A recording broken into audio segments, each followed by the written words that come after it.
Cattle and sheep have been here 2 days. This section, we're setting up fences right now to be able to move them starting there. It's really narrow right here.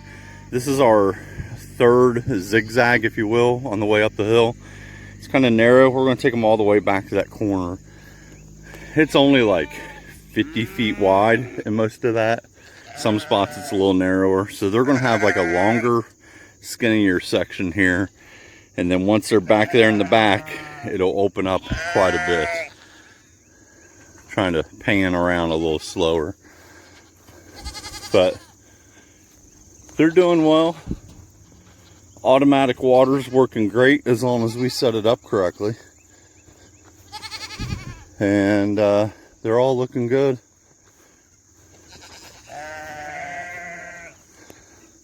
Shade structure.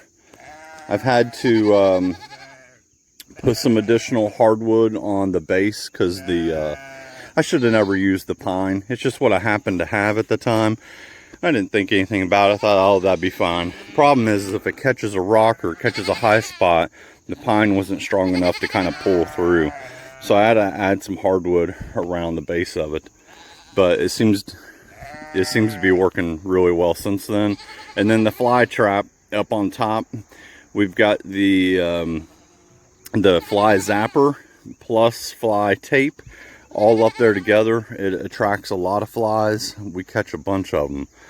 So it's also helped, fly control has also helped since we put the chickens and ducks right behind the cattle and sheep. It's helped get us, I feel like our flies are, we're not getting as many because they're eating a lot of the fly larvae.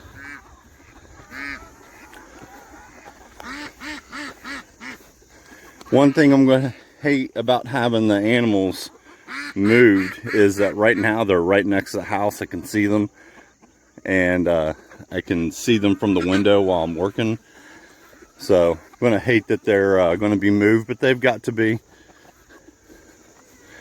So I'm not going to bore you with all of it. We got a bunch of fences to move. I got to take some of the fences from down at the bottom and move them, hike them all the way back up to the top of the hill. Gets a pretty good workout in first thing in the morning. This is kind of narrow going through here. You see it's not a very wide section. So we've just made it kind of a long, skinny. Hey, look down there at that opening. Close that up real quick. So we'll get that one corner opening closed down there. And then I'm going to go ahead and open them up. Let's see if I can do this one-handed. I like watching when they all kind of run through.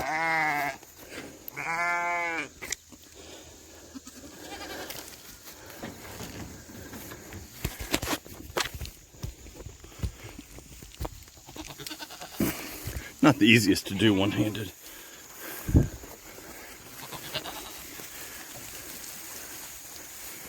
And right into the sun, of course.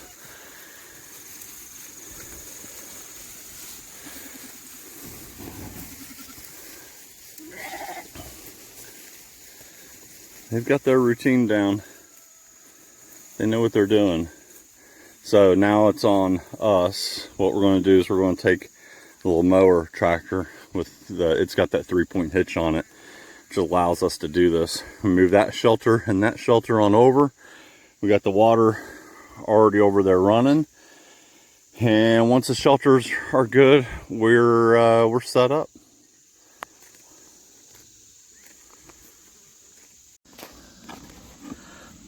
Look at these cattle. We put the small water there for the baby goat and the smaller animals that struggle to get their head up to reach into there. Yet the cattle keep drinking from the small one, even though you have perfectly good water right there. Come on, Toffee, you can do better. You may have just seen with the cattle, they still have more flies on them than I would prefer. But everything we've been doing, I have seen a pretty noticeable difference in the amount of flies on them. So we did move the chickens and ducks basically right behind the cattle, sheep, and goats. They follow behind. Where the cattle are on that paddock for 2 days before we move them, I tend to give the chickens like 1 day rest before they hit that paddock, but sometimes you just move them immediately, but they end up being there for a couple days as well. So I feel like they're getting all the fly larvae now from those sections, which has helped tremendously. It has been a big benefit. Plus the other thing about having the chickens is you don't get the cow piles just laying around. They scratch and move it all around, and it all gets kind of distributed throughout the ground instead of just being just a big pile. So that's been a nice addition. We don't take the chickens down to the bottom hill, the bottom flat. We haven't yet. It may be something that we need to consider doing with maybe a smaller. My wife's kind of mentioned it multiple times. She's mentioned, why don't we put down, like, gather a bunch of the roosters and put them in a smaller chicken tractor that we can just pull by hand and have them follow the cattle when they're at the bottom of the hill. We may consider that. That might work. I don't know if I want to take any of my laying hens down there. Reason being is because the dogs can't protect them down there because it's blocked off from the dogs, and we don't have a livestock guardian animal in with them. But the roosters might be able to fend themselves off a little bit better. Oh, but I wanted to show you how we have this set up over here with the with this. So the bug zapper, it doesn't get as many flies as I was hoping. It gets flies, but it gets a lot of the other smaller critters as well. You can see it's kind of dirty right now. I need to clean it off. But especially at nighttime, you'll hear this thing zapping constantly. It's got the blue light, attracts them. But I put it, you can see it's just butted up right against each other. It's not messing with it, it's not interfering. But I just put some brand new fresh fly tape on here, like 3 minutes ago. Whew. I don't know what got all of them spooked. They all just started running. I think they're happy. Although I got a bunch of glare from looking into the sun. Yeah, they're doing good. What do you think, Snickers? Check out that hair. Look at that hair on Snickers. It looks like he's in like maybe an 80s rock band with that hair. But anyway, but this with the flies has worked really well. We literally get hundreds, if not thousands, of flies on these within like a day or two, and it takes no time. This whole thing will be basically filled with primarily flies. Once again, cattle are playing. I don't know what they're doing, but they're having fun. So the only thing now is just to make sure they're all looking okay. Oh, hold on. She wants her airtime. Yes, 7. You have a certain quota of time that you got to be on YouTube, don't you? So you got to get your time in, right? Yes.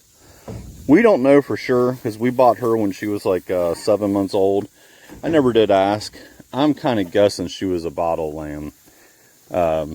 Just based off of how much attention she always wants and how calm she's always been. She was more than likely a bottle lamb. Just like Pee-Pee. Just like Pee-Pee, which is finally starting to do better with the whole weaning. Oh no, Pee-Pee's right there. With the whole weaning process. But 7, that's enough airtime for you. Yeah, they're going to be happy here for 2 days. The cattle are still running. Maybe it's the horseflies biting them.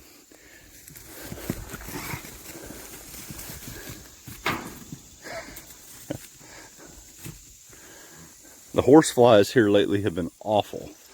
They've been attacking me as well. Thankfully I got a hat to smack them. But waters are good. This water system's work great as long as we hook it up correctly. And that's it. Y'all have a good one. Thanks for watching. If you haven't already, please hit that like button. Share it if you like, but I love the comments, so keep the comments coming. I love interacting with you all. Talk to you later.